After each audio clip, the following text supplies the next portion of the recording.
Bom, boa noite para todos. Nós estamos aqui mais uma vez reunidos para o nosso Contestação Espírita. É um prazer estar aqui entre os amigos. É um prazer poder gerar essa discussão, esse conteúdo. E hoje a gente trouxe um tema que é um tema bastante interessante, né? Que é Jesus e as parábolas, né? A forma como Jesus ensina.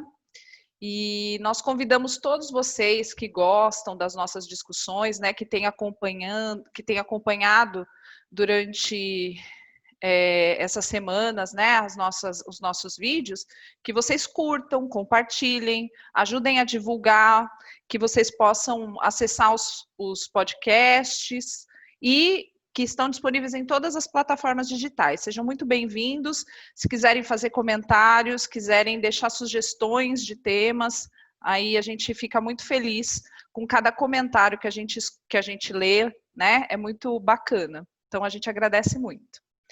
Então, hoje a gente vai falar um pouquinho sobre a didática de Jesus, né? Não é um assunto fácil, né? A gente falar um pouquinho sobre como Jesus ensinava, né? Principalmente o recurso das parábolas. Jesus usava muitos recursos, mas basicamente as parábolas eram a maior fonte dos ensinamentos de Jesus, né?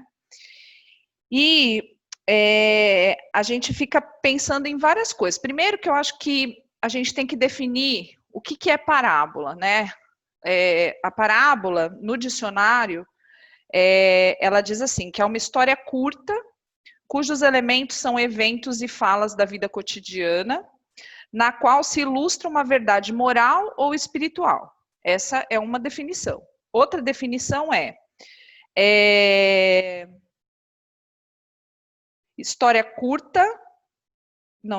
narrativas alegóricas que transmitem mensagem indireta por meio de comparação e analogia. Tá? Então, assim, a gente tem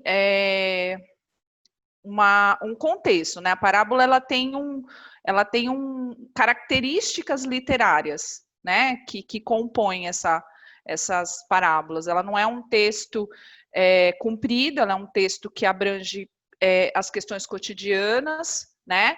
E um texto direto, né? E eu achei interessante que ele fala assim, que na verdade ela é uma mensagem indireta, né? Ela não é uma coisa assim, é isso, isso, isso. Não, ela é uma coisa que faz pensar. Ela é uma coisa que faz refletir, né? Então, assim, eu vou fazer a primeira pergunta para o Alexandre, para a gente começar, já que ele que sugeriu o tema para eu fazer. Então, agora eu vou pegar ele na curva.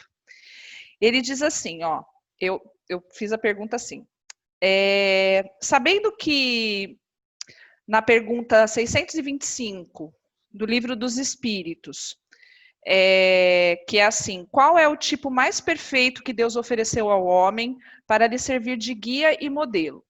Daí os espíritos respondem, vide Jesus, veja Jesus. Então, assim, para a gente começar, a gente já está falando de um espírito altamente capacitado, né? De um espírito que há 4 bilhões e meio de anos atrás o mundo estava se formando, Jesus já era crístico, né? Um espírito crístico.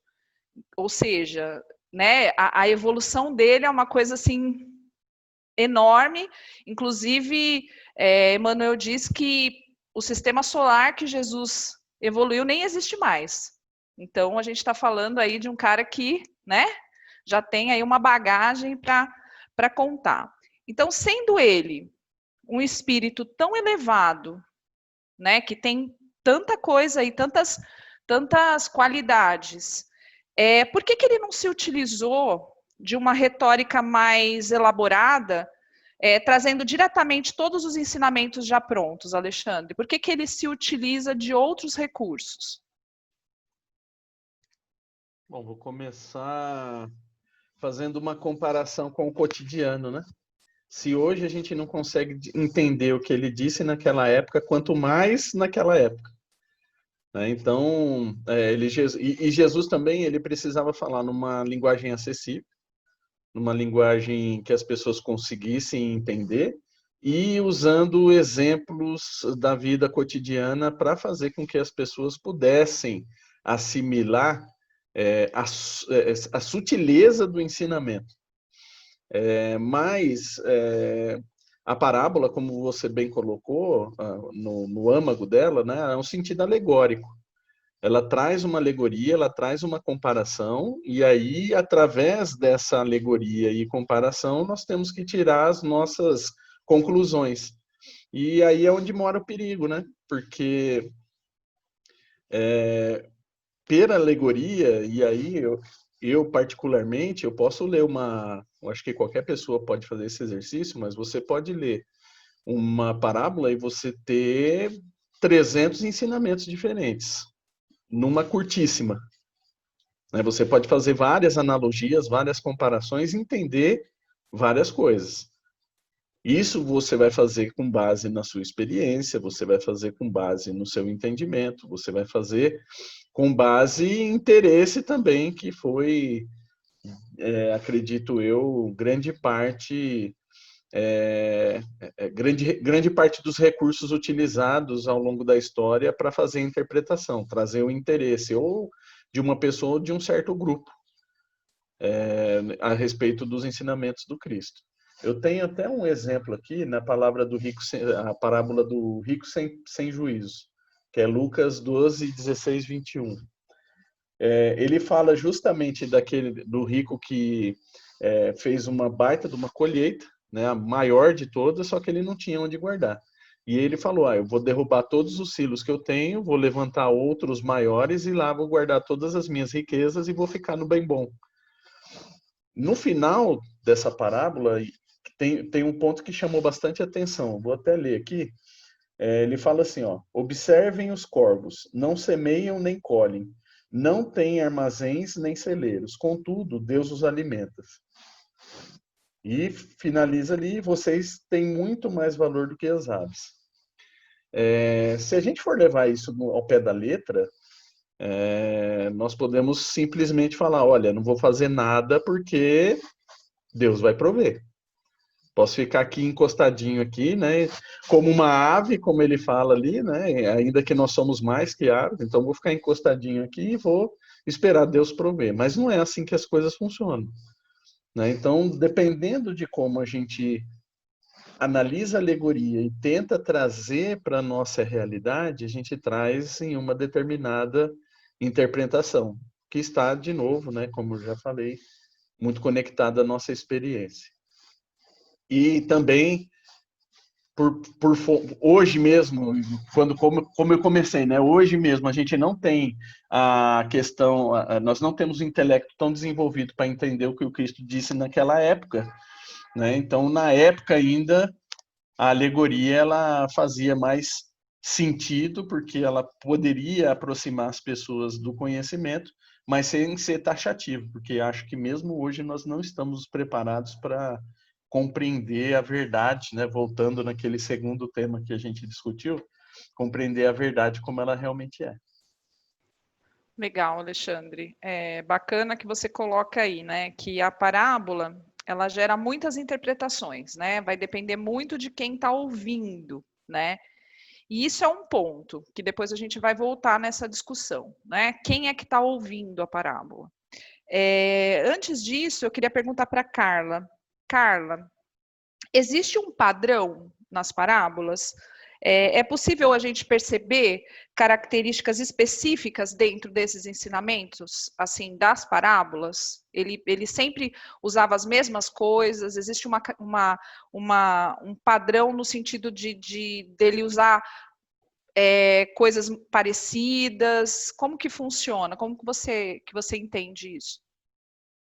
As parábolas, ela tem muitos símbolos, né? Eles usam muita simbologia, isso faz parte do Oriente, para poder explicar. E os filósofos também, né? Usavam muitos símbolos. E comparações. Então, as parábolas, elas levam muito a gente se comparar. A pessoa que está ouvindo a se comparar com aquela história que eles estão passando. Então, mas assim, elas são diferentes e cada uma tem um ensinamento específico determinado, acho que determinado conflito que a gente vive, né? Porque se hoje nós já vivemos conflitos com tantas facilidades, imagine naquela época. Então, eu acho que quando Jesus, ele é consolador, né? A gente não pode esquecer disso, ele é o consolador prometido. Então, nenhuma parábola, eu acredito, que ele falava soltando indireta. Porque às vezes a gente pode pegar e, na nossa condição evolutiva, a gente soltar uma indireta para a pessoa. Mas ele não era esse o sentido, né? Ela é libertadora, ela é para evoluir a consciência da pessoa. E geralmente, quando a gente faz comparações negativas. Isso é da gente, né? Então, como você falou, imagina um cara que viveu, que construiu o nosso planeta. Quando Jesus falava um A, é diferente do nosso A, né? Ele sabia o que ele estava falando. E para quem ele estava falando. Então, até hoje, nós entendemos as parábolas. Então, fala que ela mexe com a nossa estrutura psíquica, desde o pré-histórico até o espírito mais evoluído. Então, ela é eterna, ela é para sempre. E a gente vai ampliando os conceitos dentro daquilo que ele foi passando, né? Agora, o que a gente precisa ver é aquilo que o Alexandre falou. Se nós estamos interpretando a parábola ao pé da letra ainda. E quando nós falamos de parábola para alguém, a gente perceber qual que é o grupo que nós estamos falando. Se eles que forma que eles entendem aquilo. Então, se a gente passar uma parábola para um pessoal, uma terapia de grupo de pessoas que estão com problemas emocionais, o entendimento delas vai ser todo voltado para os conflitos emocionais que elas estão vivenciando. Né? Se a gente falar assim para um grupo de filósofos, então eles vão entender aquela parábola dentro da mentalidade deles, mas aquilo vai ser bom para eles. Então, ela serve para muita coisa, que a gente ainda é um código, né? Eu acho que tem um código ali.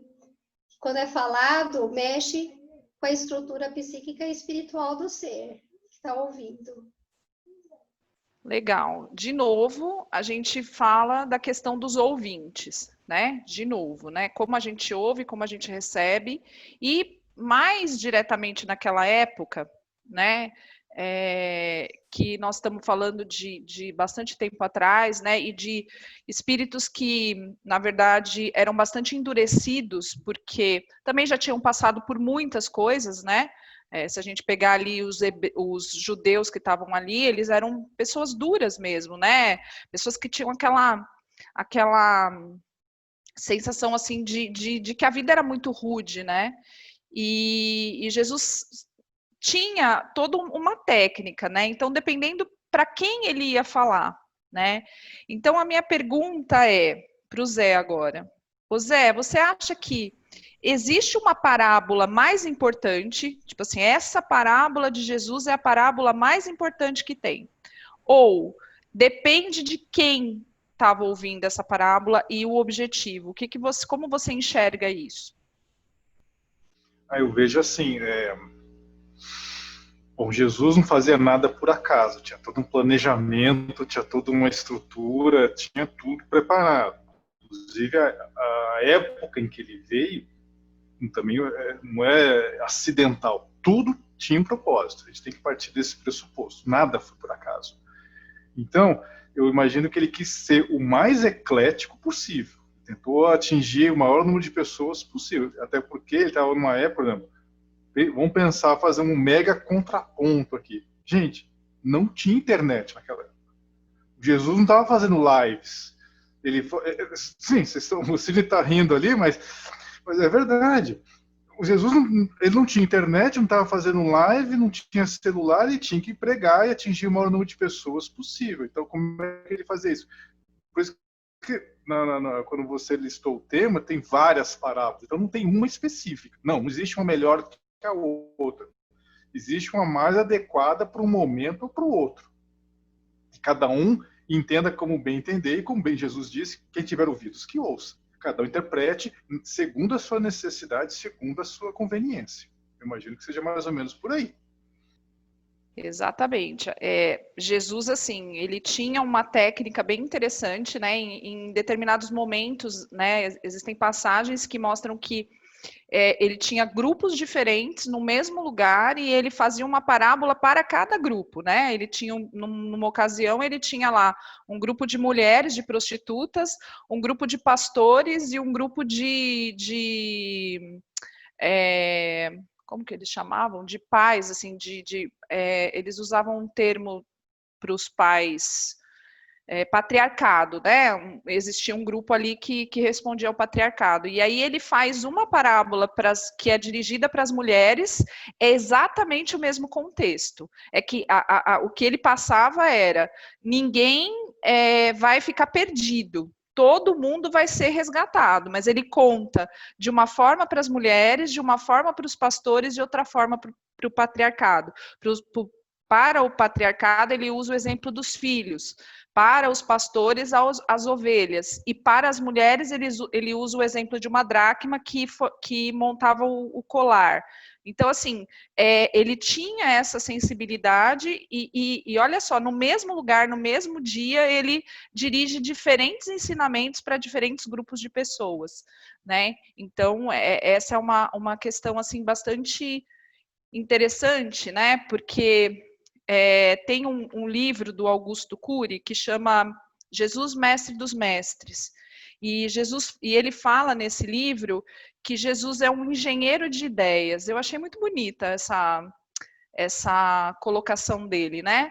Mas também, além de ser um engenheiro de ideias, Jesus era um pedagogo incrível, né? Assim, então ele tinha toda uma estratégia, né, de recursos e de didática para poder lidar com as diferentes pessoas que estavam ali.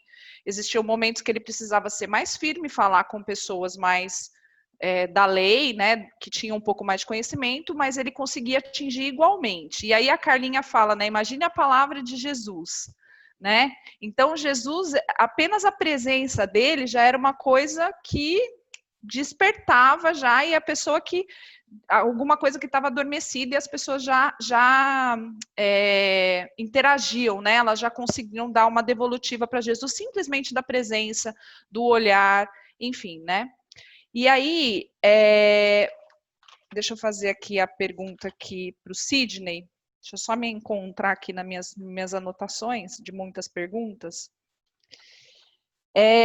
Além desse recurso das parábolas, Jesus também se utilizava muito do recurso socrático, né? As pessoas faziam uma pergunta para ele, ele devolvia com outra pergunta, né? E você, assim, por que você acha que Jesus usava muito desse recurso, né? Ele poderia simplesmente responder a pergunta, mas ele não fazia isso, ele devolvia com outra pergunta. Então, assim, por que você acha que ele fazia isso? Eu creio, na minha pequenez, fazer uma análise de por que Jesus fazia isso. Eu acho que ele estava ali também dando um grande ensinamento que eu acho que a gente pratica pouco hoje em dia. Adaptar a mensagem é o jeito mais humilde de dizer assim, eu queria te contar alguma coisa do jeito que você entenda, do jeito que você absorva o máximo possível. Quando você diz que Jesus era didático o suficiente para adaptar o seu discurso a cada audiência, ele está dando ali o ensinamento que eu vejo da humildade. Diferente, por exemplo, outro dia eu comentei aqui sobre pensar em algoritmo. Eu vou fazer uma crítica ao modo como algumas estrelas kardecistas se apresentam, porque, assim, o vocabulário é antigo, o jeito ritmado de falar algumas palestras é padrão, independente da audiência. Então, o cara fez uma vez daquela maneira e viu que funcionou, que ficou legal para alguma audiência, ele fala assim, tá aqui a chave. Então eu vou fazer assim todas as outras apresentações que eu fizer, porque vai funcionar. E desconsidera o público, né? Didaticamente, eu acho que os centros espíritas deveriam se utilizar muito das parábolas por dois motivos. Um, porque ela é de fácil absorção. Como é alegórica, que é o termo que a gente usou aqui, ela é fácil de ser pescada, de você chamar a atenção das pessoas. Então você igualaria a porta de entrada de aprendizado dentro dos centros espíritas, por exemplo. E aí depois você faz o trabalho de refinamento desse ensinamento, de dizer, olha, aqui tem alguma coisa que você ainda não viu, de acordo com cada audiência. Como presença kardecista, eu acho que todas as casas espíritas deveriam sentar em cima das palestras, das parábolas, desculpa, e falar assim, como eu posso tornar isso aqui atrativo o suficiente? É o que o mundo corporativo hoje chama de storytelling. Se você tem uma história legal para contar, conta ela desse jeito legal que ninguém nunca mais vai esquecer aquela história. E você vai criar valor para aquilo, entende? É aquilo que eu já comentei outras vezes. Como é trabalho basicamente voluntário, as pessoas utilizam as ferramentas que têm nas mãos, mas pouco dedicada à parte educacional, à parte didática da coisa. E isso eu acho que deveria ser mais bem cuidado, entendeu? Porque você cria valor, você cria experiência e depois cria um ramo de educacional ali que a pessoa vai se interessar mais e mais e mais por conhecer o espiritismo ou qualquer outro assunto, né? Então, as parábolas, para mim, teria esse valor que eu não encontro hoje na maioria das apresentações que existem. Então, para mim, a grande lição é essa. Jesus usou as parábolas também como ensinamento de dizer, olha, você quer falar sobre religião? É dessa forma que você tem que falar. Você tem que atingir o seu público, aonde você estiver. Aí a mensagem chega. Aí é o que o José falou. O que cada um vai fazer com essa mensagem, que uso vai fazer dela, aí é outro estágio. Mas a mensagem tem que ser adaptada, né? É o que eu penso. Eu acho que tem pouco valor hoje em dia e deveria ter muito mais valor. Porque ela é uma ferramenta importantíssima. Especialmente para igualar ali o entendimento primário, né? O ABCD, entende? Bom, o Sidney falou uma coisa interessante, né? Que é a questão da história, né? Jesus usando esse recurso de histórias que são muito mais simples de você absorver, né? E elas vão ficar na sua memória por muito mais tempo, né? Como ele disse, quando você conta uma história interessante, as pessoas guardam aquela história. Às vezes elas nem lembram quem contou, mas elas guardam aquela história. E a Carla falou, quando ela fez a fala dela, ela coloca assim, que as pessoas se sentem parte, né? E Jesus usava isso como um recurso. Então ele falava para as pessoas se identificarem, né? Dentro daquela linha de raciocínio. E aí isso tornava o aprendizado muito mais efetivo, né? Porque se você está falando para um pastor e está usando as ovelhas dele, né? Paulo Freire fazia isso com maestria também, né? Então, assim, Paulo Freire dizia para a gente assim, olha, todo mundo tem conhecimento, todo mundo tem como aprender, só que você precisa acessar a forma de chegar a essas pessoas, né? Então, não adianta você querer trazer alguma coisa que não faz parte do contexto. E olha só, Jesus já há muito tempo atrás já usava essa pedagogia, né? A pedagogia de libertação de Paulo Freire, que Paulo Freire depois tão bem nos trouxe, né? Como recurso. E Jesus trazia isso e transformava para que as pessoas se sentissem parte daquelas palavras e guardassem, aquilo ia ficar. Jesus, inclusive, quando ele fala, né, que os apóstolos perguntam para ele: Jesus, mas por que você faz por meio de parábolas? Porque para os apóstolos ele não falava por meio de palavras, né, parábolas. Ele até contava uma ou outra história, mas ele já tinha, né, era uma outra forma de ensinar para aqueles apóstolos, né? E aí ele diz para os apóstolos que para eles eles já tinham noção do reino de Deus, mas aquelas pessoas, elas não tinham noção do reino de Deus. E eu achei interessante que num dos determinados momentos que eu estava estudando, eles falavam assim que Jesus, ele era ele trazia tantas coisas para si, que muitas pessoas, mesmo não gostando dele, indo lá para poder falar mal dele, eles iam, porque eles gostavam de ouvir Jesus, mesmo que fosse para falar mal, porque ele deveria ter ali um magnetismo incrível e tudo mais. E aí, eu vou começar com o Zé agora. Zé, existe um estudo de um francês que ele fez uma tradução, ele analisou e ele mapeou as falas de Jesus. Então, o que ele fez? Ele pegou o grego, traduziu para o aramaico, e aí ele fez uma cadência, né, ele transcreveu todas as falas de Jesus em versos, porque Jesus falava em versos, né? É muito interessante, porque Jesus tem uma questão poética muito interessante. E aí ele percebeu, nessa pesquisa dele, que Jesus, ele usava cadências de 2 em 2, de 3 em 3, de 4 em 4. Mas dependia, olha só como é incrível isso, dependia da finalidade que ele tinha para atingir aquilo. Né?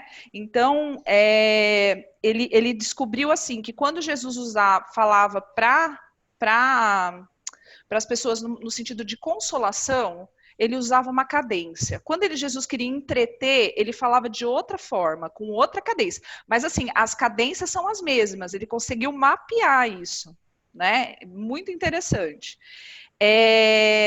E aí eu vou perguntar para você, existe alguma possibilidade disso ser apenas uma coincidência? Ou Jesus tinha plena consciência da intencionalidade do seu discurso?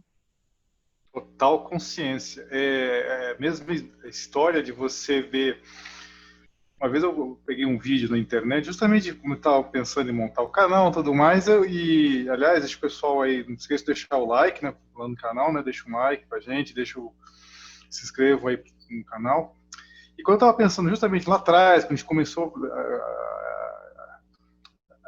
pensar nessa ideia, né, gestar toda essa ideia, eu fui lá ver aquelas questões de direitos autorais, de música e tal. Eu achei um link, um youtuber, né, explicando a questão do fundo musical. Você usar uma música, ele colocou assim, o seguinte: eu vou colocar a mesma cena com 2 músicas diferentes, vocês vão ver o sentimento que vai dar diferente, ainda que seja a mesmíssima cena, a mesma duração, tudo igual. É verdade, então Jesus sabia disso, com certeza, não foi acidental. Eu fico imaginando, como você abriu lá, Cláudia, no começo, Jesus já estava assim, de velho, literalmente, né, evoluído, antes de vir para cá. Então, eu fico imaginando, aquela história, me explica como se eu tivesse 6 anos. Jesus sabia dessa história. Ele sabia, eu vou ter que descer lá na Terra, eu vou ter que sair lá do meu pedestal, eu vou ter que ir, como diz aquele nosso famoso ditado, em terra de sapo, de cócoras com eles. Jesus teve que ficar de cócoras com a gente naquela época. Mas sabendo, tendo plena consciência daquilo que funciona, daquilo que não funciona. Imagina, Jesus não era só um pedagogo, Jesus era evoluído em todos os sentidos, inclusive neurolinguística, musical, emocional, psicólogo, científico. É o cara. Resumindo, como você abriu lá no começo, é a resposta da pergunta 625. Ele é o cara. Então ele sabia exatamente o que estava fazendo. Todo conhecimento científico, didático, pedagógico, neurolinguístico e tudo mais. Então nada ali foi por acaso. Foi sim de caso pensado, foi sim proposital.